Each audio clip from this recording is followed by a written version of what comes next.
And I think it's important before we move forward to recognize the Price family. As the Attorney General said, I had the opportunity to speak with Karen Price. She told me there's been a hole in her family since 2002 that's not going to be filled today. So as we move forward, that is something we definitely want to keep in mind. It's a strange experience to witness one of these executions. The execution room is very small. We were about 10 by 15, I would think. There are 3 rows of benches. So we walked in at 9:55 is when we got seated. When we first walked in, I saw the Attorney General, and I also saw County Attorney Rachel Mitchell, who were already seated in there.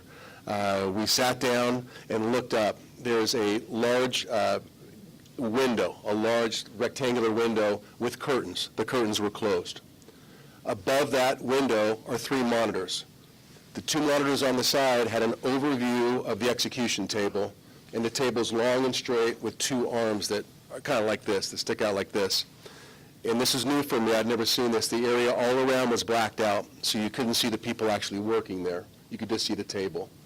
In the middle were an up-top video of 8 syringes, black and green, just sitting there, and you can see the plungers and you can see the syringes themselves. So that's what we saw. At 10:02, through that monitor, we saw Aaron Gunches get on that table. He was wearing a white jumpsuit and socks. He got on the table with no resistance, laid down. There were 5 people attending him. 1 person kind of had his head, and 1 person for each arm and each leg. They strapped him down with straps. And again, there was no struggle at all. At 10:04, the curtains opened. Once the curtains opened, in previous executions I've seen, the condemned will look out to the witnesses. I never saw him look out. He never looked out once. He continued just to look up ahead. Then they started setting up the IVs. They put heart monitors on him. We could hear a slight beeping. At 10:07, the right arm IV was inserted. I didn't see any sign of pain from him. There wasn't a wincing or anything like that. At 10:09, the left arm IV was put in. Again, no signs of pain. He was blinking, but no expression on his face. Again, looking straight up at the ceiling. More heart monitors were attached at 10:10. The technicians left the room at 10:12. The death warrant was read. And what happens is they walk in and they say, Aaron Gunches, you've been convicted of these crimes. Because of the laws of the state of Arizona, you are now condemned to die. Do you have any last words? And as we heard, he just shook his head. He didn't say anything. Make sure I don't skip anything. At 10:14, I have down here the video that I told you about with the syringes. We saw the black syringe being pushed by a technician. Well, all we could see was the hand in the syringe. And it didn't appear that it affected Gunches at that point. At 10:15, they pushed the green syringe.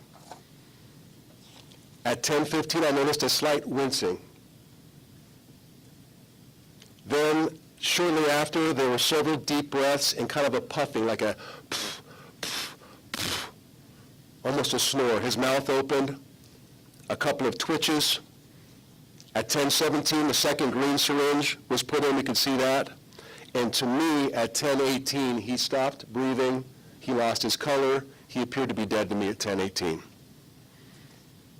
The time of death was 10:33, but again, to me, at 10:18, he looked like he was gone. So again, some of the issues that I've witnessed in the past, I did not see today. Instead of having the arm IV and a leg IV, it was 2 arm IVs for the first time, and things appeared to go smoothly.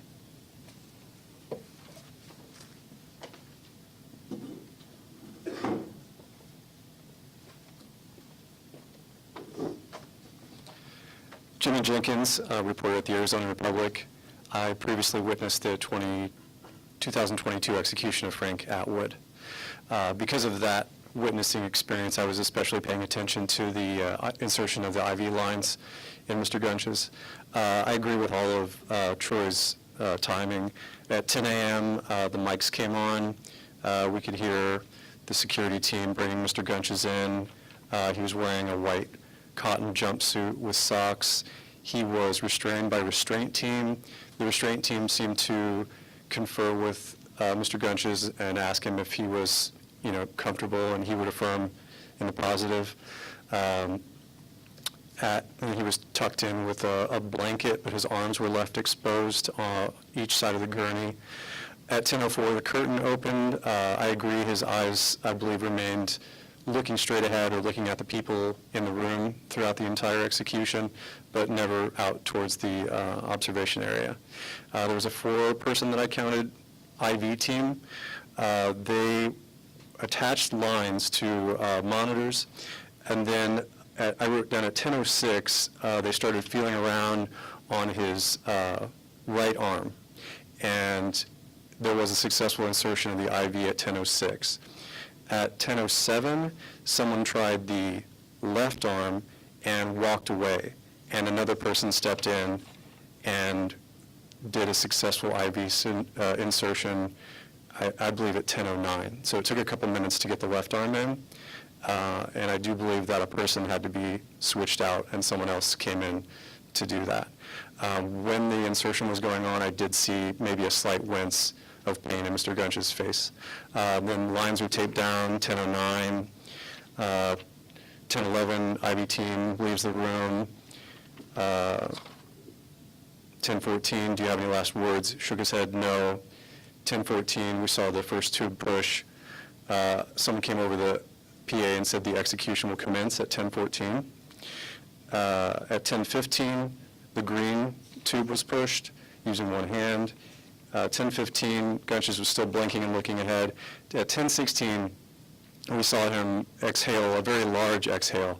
He was breathing kind of heavily, blowing out, as Troy said. Sounded almost like a snore in some instances.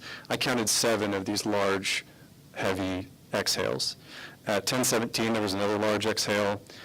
And then at 10:18, I wrote down no chest movement, eyes closed. At 10:18, it also appeared that the color drained from his face, and his face began to turn gray and white. 10:19, the rest of the injection was administered. We could only hear beeping in the room.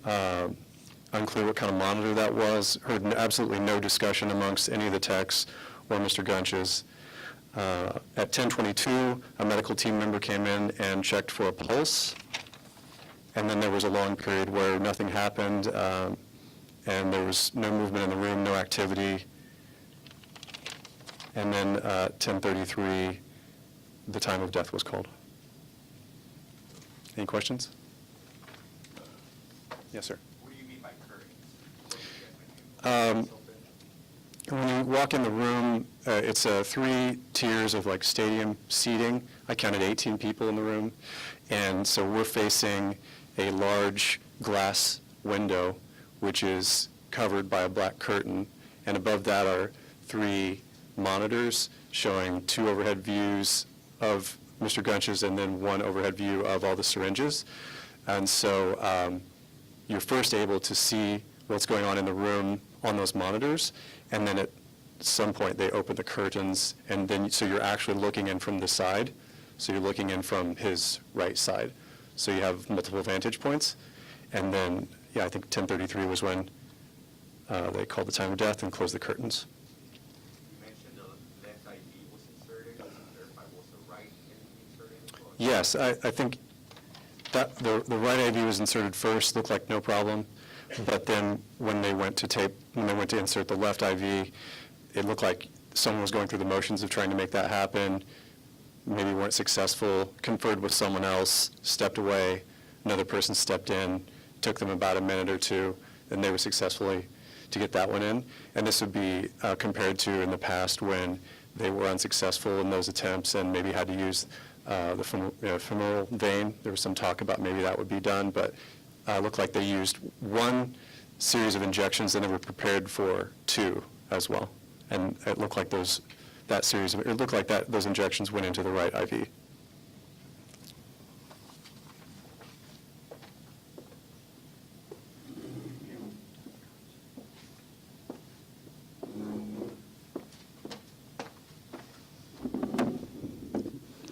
Hi, everyone. I'm Ashley Holden. I am a reporter with ABC 15 in Phoenix.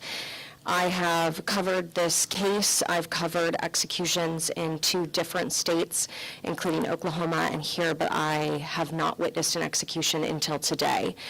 I want to take you through just kind of, we have people here that have seen executions before, but like I said, my first time. So we got into the room, and it was kind of bleacher-style seating with cushioned benches that we sit on, and there are 3 different sections. We saw the Attorney General, we saw the Maricopa County Attorney, and they were sitting kind of in one section away from us. When you walk in, we were led to the third-most section, which is the most inward section, and you could see the 3 monitors like described, and you saw a gray gurney with burgundy straps, restraints that were there, burgundy and cream, I should say. And it was almost as if the area around it was redacted or blacked out. That was what it looked like. So you could see the bed, some floor around it, but that was all you could see. So around 10:02, let me back up. We did hear the microphones come on before Gunches was led into the room. So you could audibly hear that. You knew it was going to start.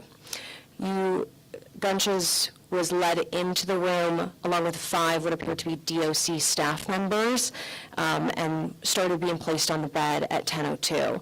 They put restraints on his hands, his ankles, and one that wrapped on his waist. They then put a blanket over him that folded at his chest area. There was that experience that we talked about with the curtains, so you could see the monitors first, and then the mic, and then the curtains drew, and that's when we saw Gunches let in at 10:02.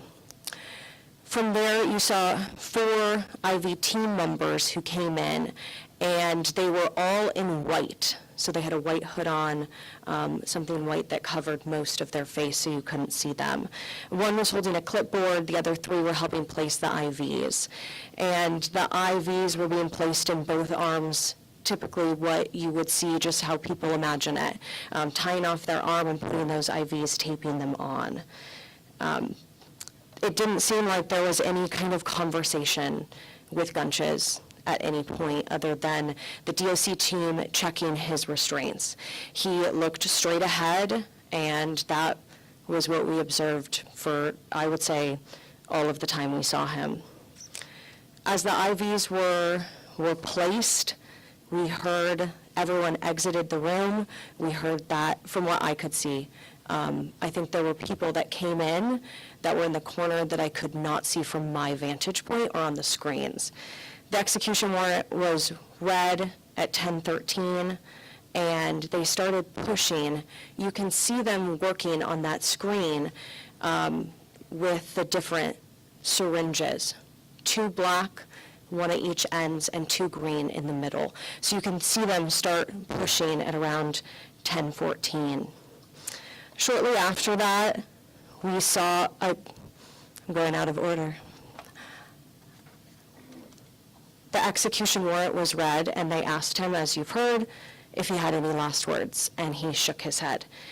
From there, we saw the drugs start to be pushed, and we saw those hard breaths. How Troy described kind of blowing almost is what I equated it to. We also then did hear a snore, a yawn, and he appeared to start losing consciousness. I did see a flinch, a couple small tremors in his arms as well. All of this happening in a matter of minutes, and it appeared that he quickly lost consciousness. I will say, as someone who has not witnessed an execution before, we were left waiting there for a little bit of time. I wouldn't call it abnormal, but all of this happening in a matter of minutes. At some point, someone came in, checked his pulse. We could hear the beeping that Jimmy described, and then that team member walked back out. At 10:33, they read the time of death. Any questions?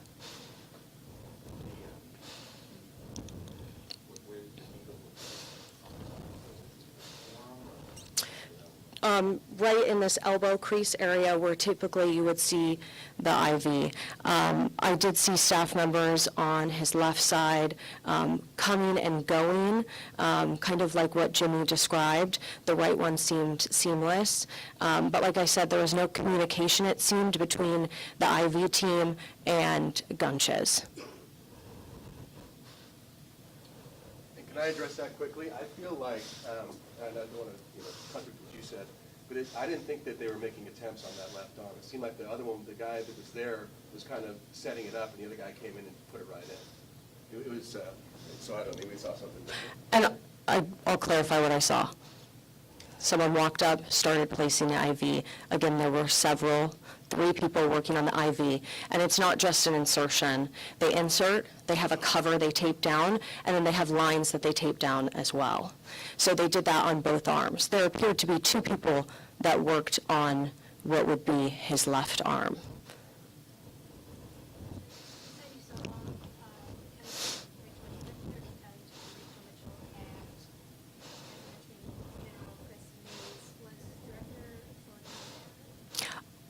Like I said, I couldn't see who walked in the room from my vantage point, but I did not see Director Thornell there during my time. From start to finish, how long did it actually take to follow up on his reaction after his face? So putting him on the bed, 10:02, time of death, 10:33. But then again, the drugs were starting to be pushed around 10:12 to 10:14. So if you do that math, about 18, 17 minutes right there. His eyes closed. Like I said, he had the hard breaths. So I think we were all watching to see what would happen after that. Like I said, I saw some small tremors in his arms. And then it was a pretty quickly loss of conscious. So then we were watching to see, the time of death and that process. And during that time, you could hear a beeping, like I said, and then a team member come in, check his pulse at one point, walk back out, and then 10:33, the time of death was read.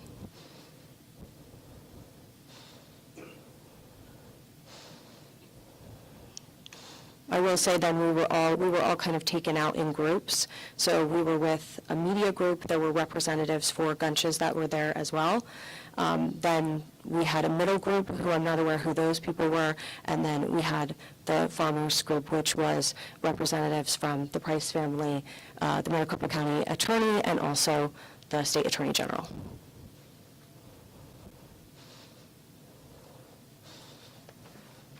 Real quick, folks, we're just going to adjust audio real quick so that you can hear better. I know it's really hot. So we'll hear it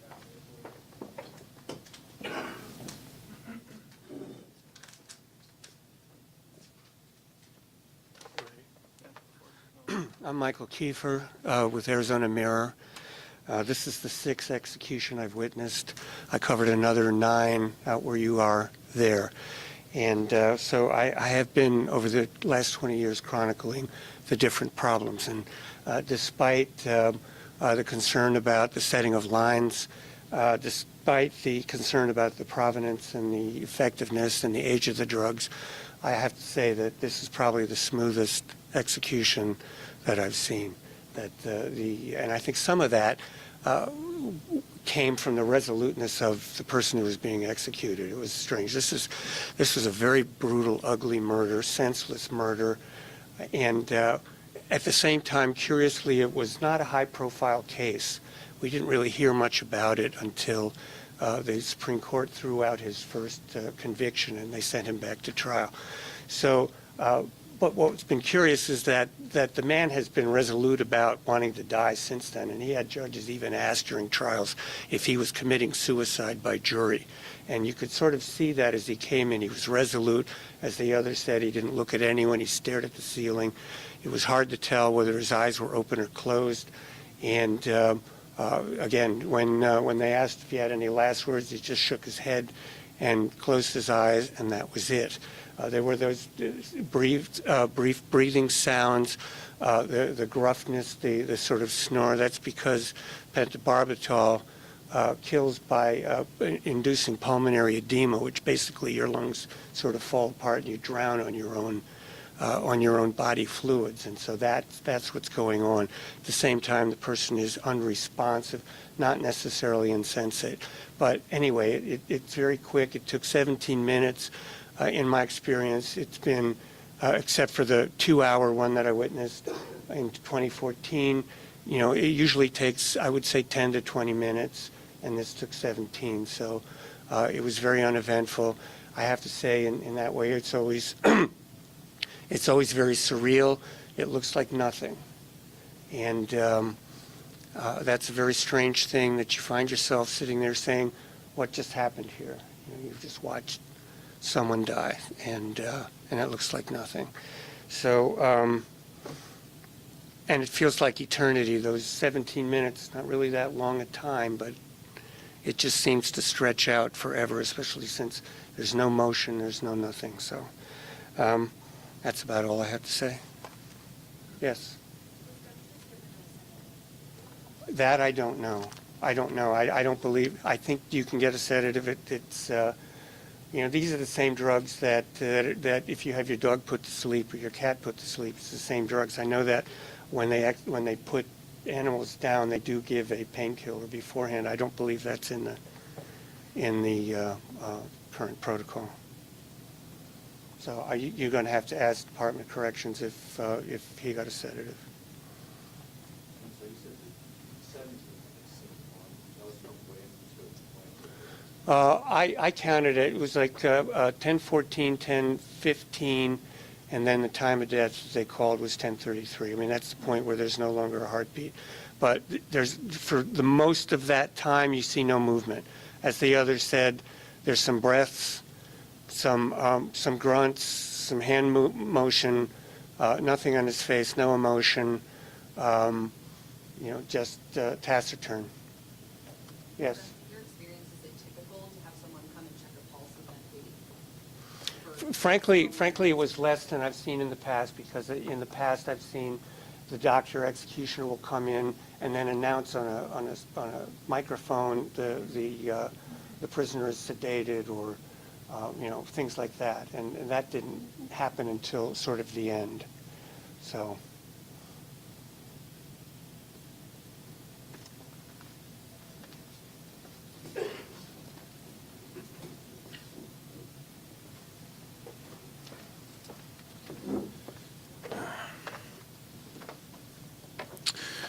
Hello, my name is Jose Galaviz, Gosegalavis, a news reporter for Telemundo, Arizona. I'm going to switch to Spanish just for our newscast, and also I understand that Univision is in presence here. Definitivamente una experiencia única en términos de experimentar la muerte de Aaron Gunches. Es mi primera vez que experimento algo parecido.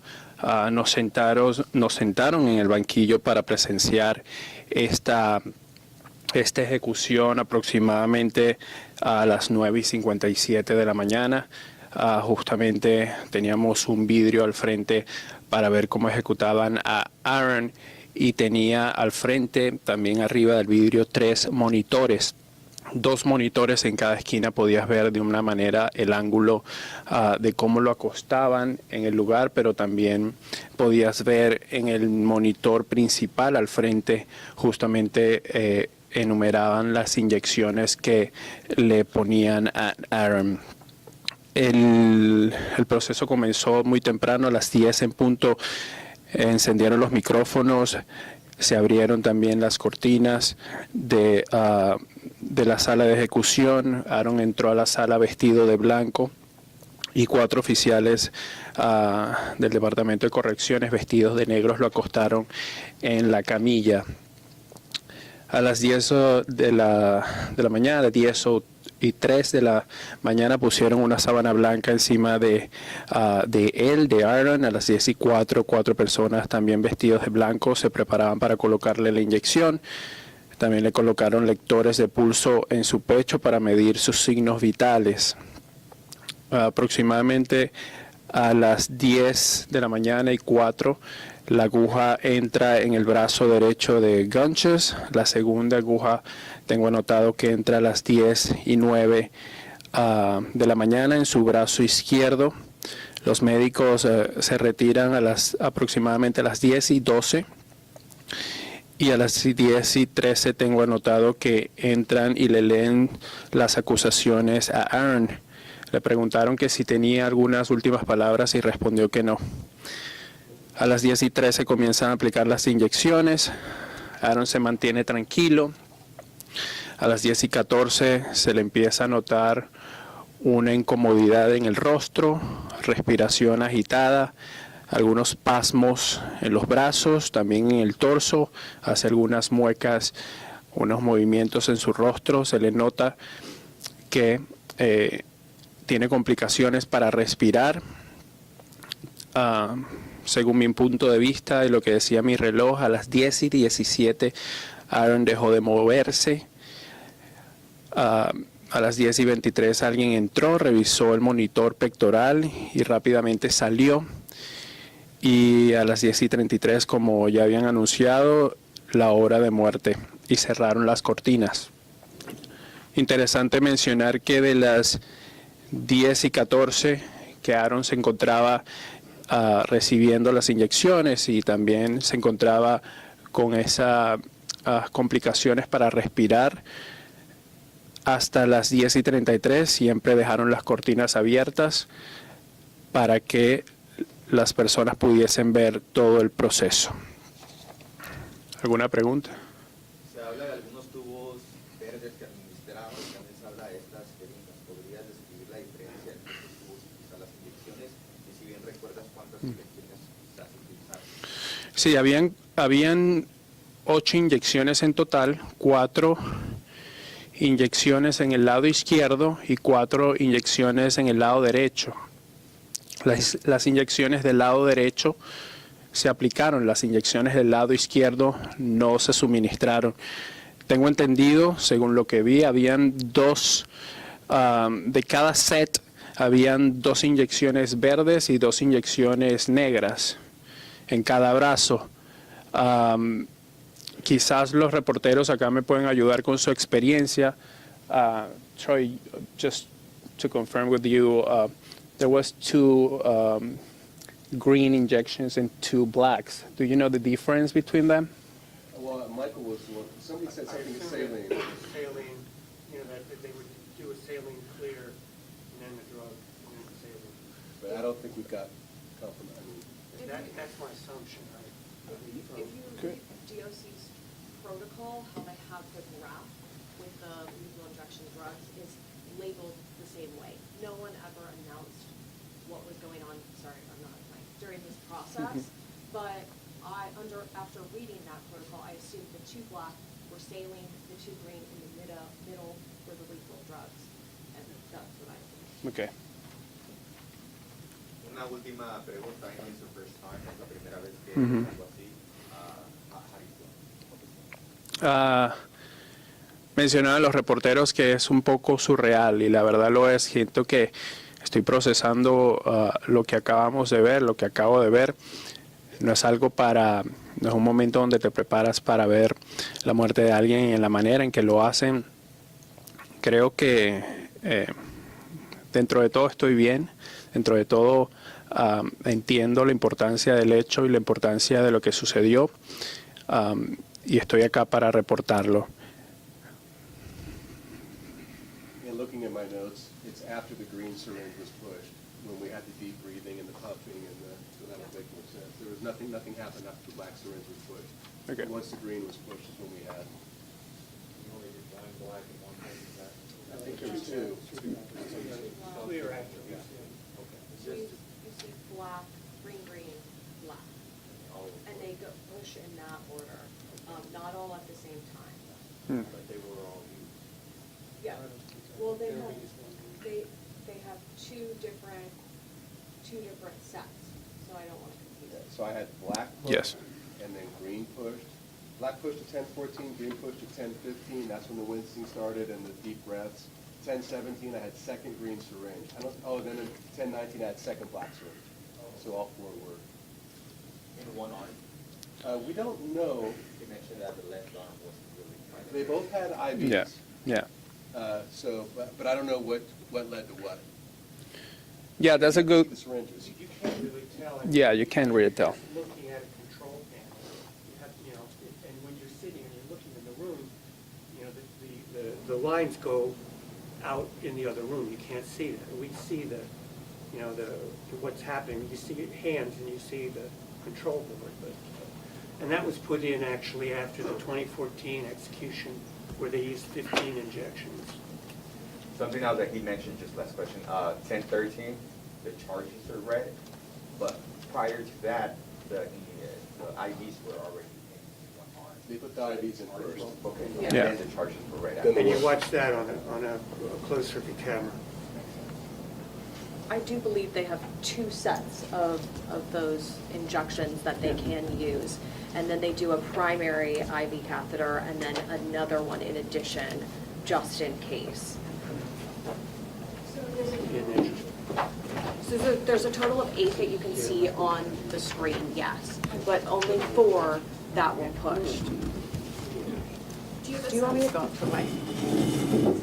Do you want me to? Sorry.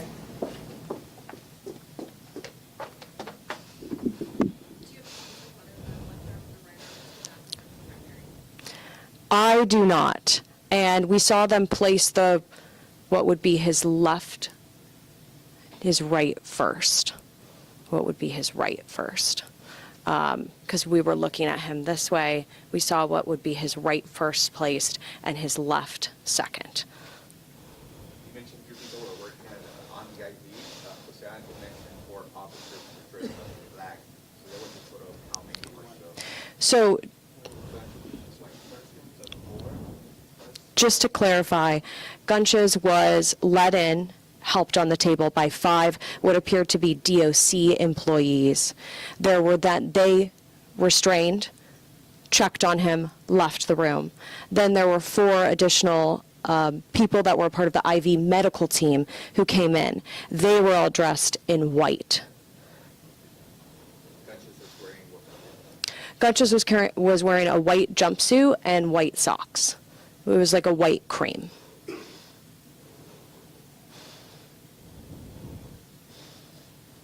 there any differences in physical appearance versus the mugshot that most people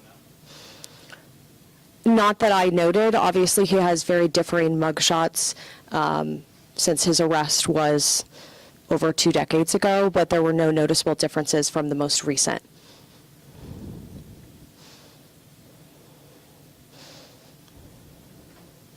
Anything else?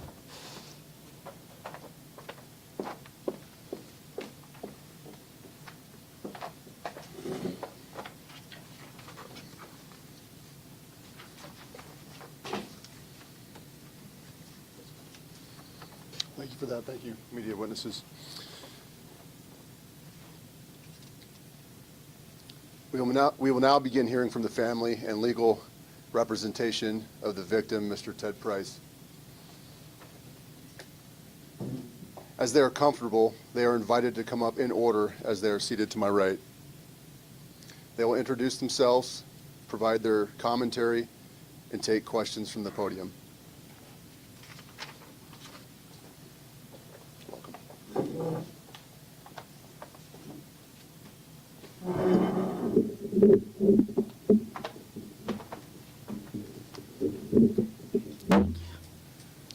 Good afternoon.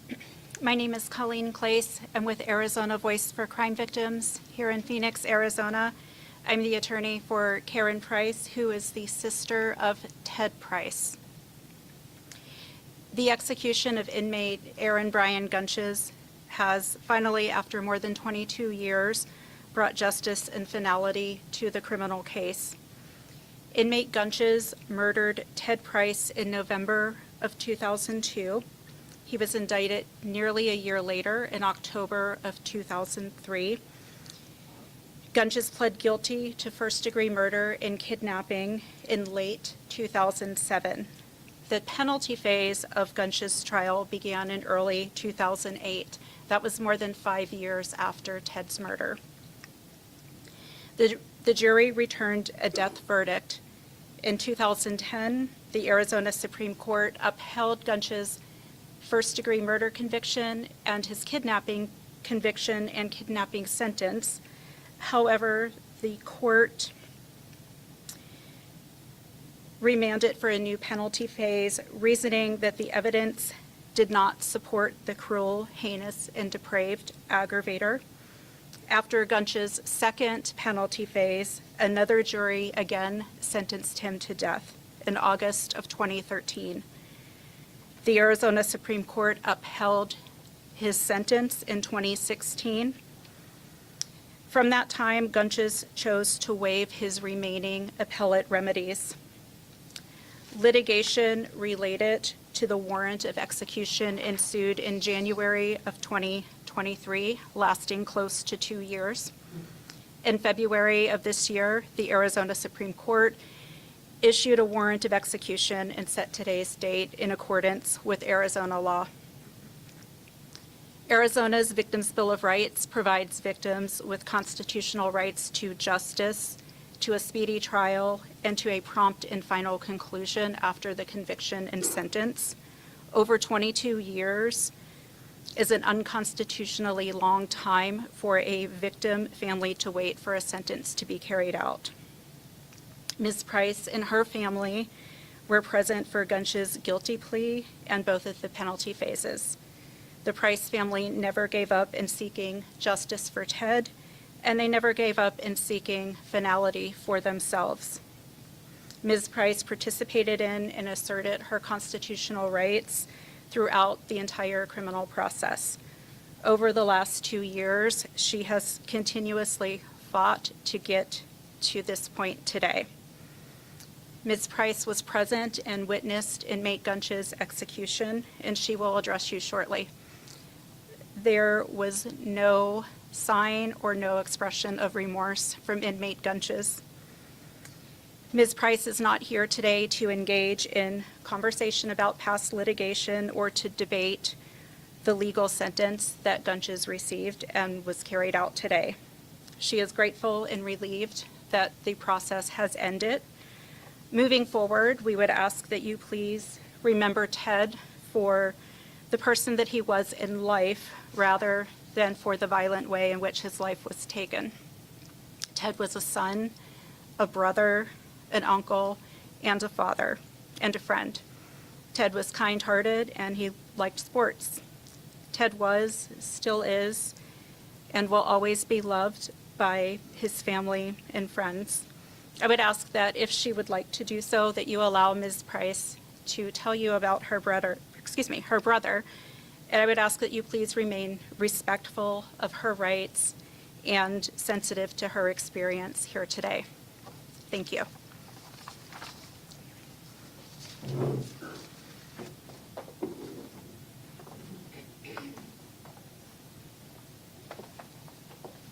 Good morning. As Colleen said, my name is Karen Price. On behalf of the Price family, I thank you for the opportunity to speak to you today about Ted. Ted was my older brother by just 15 months, and he and I were raised alongside our 2 younger sisters. The 4 of us were separated by only 6 years, so we shared a very close bond as we grew up. We were raised in Utah by 2 loving parents, and our childhood was in many ways idyllic. If Ted were alive today, he would be 63 years old. I'd like to imagine we would both be enjoying our retirement and perhaps planning a trip together rather than me coming here to witness the execution of the man that took his life. Ted was a very charming person, and he was passionate about many things. He enjoyed watching the Phoenix Suns and the Arizona Diamondbacks. He enjoyed playing his guitar, driving his motorcycle, and muscle cars, and he had a special affection for cats. He never met a cat he didn't like, and they always loved him. Above all, Ted was a kind, compassionate, and loving person who made friends wherever he went. Ted was a father to 2 beautiful children. His daughter Brittany was 16, and his son Justin was 14 when he was killed. They have spent more than half of their adult lives without their father. Ted never got to walk Brittany down the aisle when she married John. He never witnessed Justin join the Marine Corps or celebrated Justin's marriage to his fiancée, Jamie.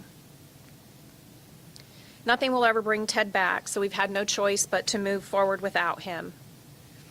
As I prepared these remarks, I searched for synonyms for the word closure. It's a term everyone throws around but doesn't truly capture the reality of our situation. Although we've taken the final step in the legal process, the pain of losing Ted remains profound and cannot be conveyed in mere words. It is a relief that we no longer have to meet with lawyers, sift through court documents, check prison records, or communicate with victims' advocates or reporters. Some of you were very nice. Today marks the final chapter in a process that has spanned nearly 23 years, but our journey of healing is far from over. I genuinely hope that after today, we can finally begin to put this chapter behind us. Now, it's important to our family that everyone understand why Ted was killed. The focus often shifts away from the truth. The media frequently reports that Ted was the ex-husband of the inmate's girlfriend, Catherine Chavez Letcher, and they were never married. They were in a relationship for over 10 years after Ted had divorced his children's mother. When he and Catherine broke up, Ted moved back to Utah to pursue his studies to become a radiology technician. He later found a program in Arizona that would allow him to complete his degree earlier, and so he asked Catherine if he could stay with her temporarily until school housing became available. Ted left Utah on November 17th to return to Arizona to complete his schooling. His body was found in the Arizona desert 23 days later on December 10th, 2002.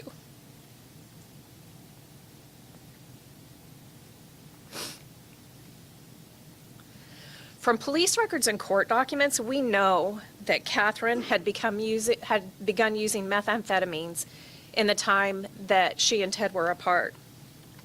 While they were together, she had never been a drug user. So Ted, when he returned, was shocked to discover that her home had turned into a drug house where users gathered and drugs were sold. He witnessed Catherine using meth with her teenage daughter in front of her young son. Ted confronted her and threatened to report her to the authorities. We know Ted and Kat argued. We know that Catherine struck Ted with the telephone. And we know that Catherine made a phone call shortly after that fight. And we know that the inmate later showed up to Catherine's apartment and forced Ted into a car at gunpoint, where he later took him into the desert and shot him. Ted just wanted to protect the two children that he had cared about. Tragically, he had no idea that his threat would lead to the murder at the hands of Catherine Letcher's drug dealer, who wanted him silenced. Ted was killed for doing the right thing. A senseless crime that robbed the world of a genuinely kind man. Catherine has never been held accountable for the role that she played in Ted's murder. Today, our family wants to express our heartfelt gratitude to Detective Kim Seagraves for her tireless work in bringing Ted's killer to justice. She kept the family informed every step of the way and ensured that the evidence was solid enough for a conviction. We cannot thank her enough for the role that she played in this process. We also want to recognize George Gilketsis, former prosecuting attorney for Maricopa County.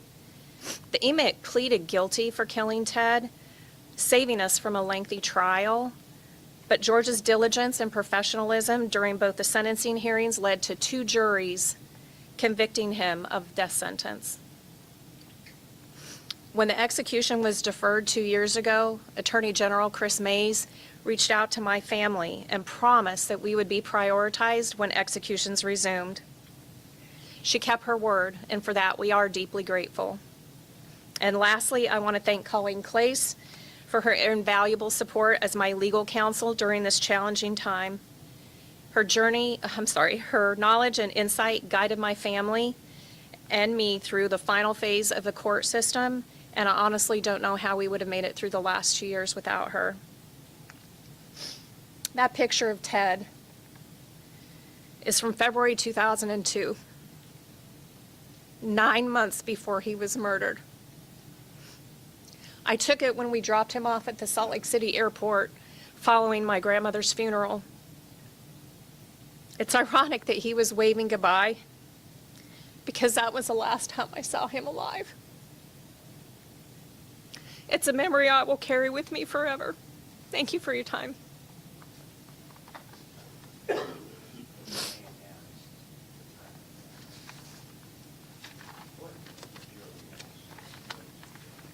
Relief that it was over.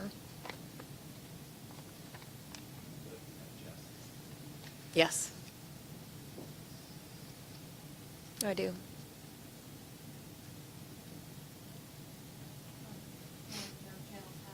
First of all, I want to commend you for your courage to speak to us today. I know this is not easy, and that this takes a lot of courage to speak, so Thank you. What have your emotions been like this week after 2 decades? I don't think we ever thought that this day would come. So it's kind of surreal. And everything in the legal process is a part of the process. So it's one step, and then it's one step, and then it's one step. And I don't think that we really thought it was going to happen until maybe this week. Once we got past the clemency hearing, it felt real. And I've just done my best to prepare myself for this process today, and not associate it so much with Ted, but just the end of the legal process. And thank you. And I said I was going to get through this without crying, so I got close. Yeah. I have to say I'm so sorry for your loss. and Thank all you. that you've been through. And obviously Ted has a family that loves him, and there's such a big ripple effect when Right. something like this occurs. I'm wondering if you could shed light on just how the rest of his family is doing this week, how you all are kind of getting to this moment here. So his daughter Brittany actually intended to come here today, and at some point decided that she didn't think that this is what Ted would want for her, so she did not come. And I actually was blessed with a granddaughter last week on Thursday, and March 13th, and I wasn't sure I was going to be able to make it because I wanted to be able to be there for my daughter. But she gave me her blessing to come here today. She knows how important it was for me to have a family member be here for Ted. So that's why I'm here today, to represent Ted. Okay? Thanks.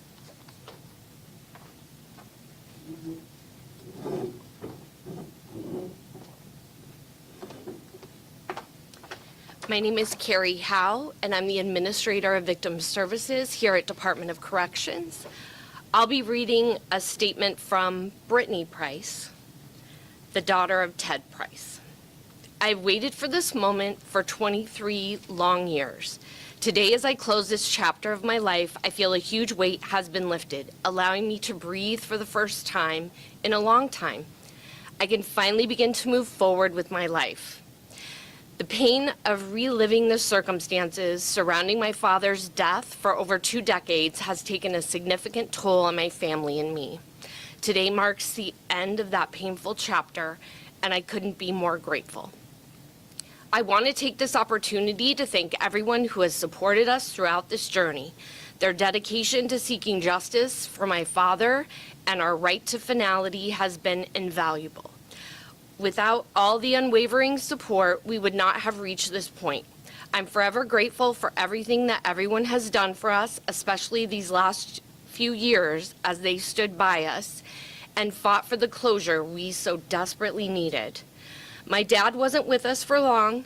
The last time I got to spend time with him, I was probably 10 years old when he came to visit my brother and I in Massachusetts. But I'll always cherish the time we did have together when we lived with him in Arizona. I remember when he used to pick me up from school on his motorcycle and all the kids thinking how cool it was.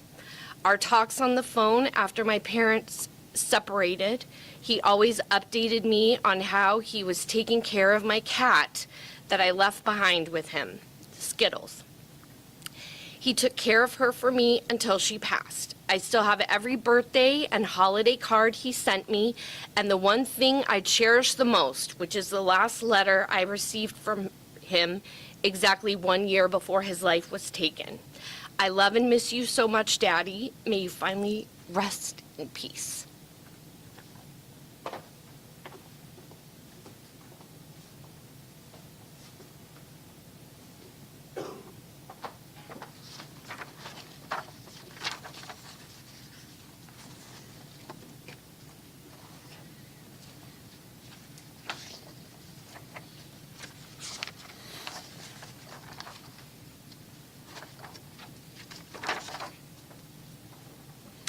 As our media briefing comes to an end, please remember the following.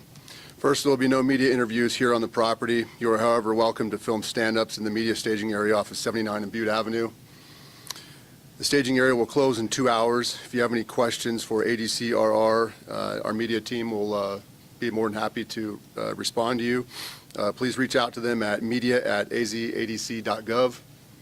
Lastly, we'll keep this room open for about 30 minutes or so to allow for wrap-up.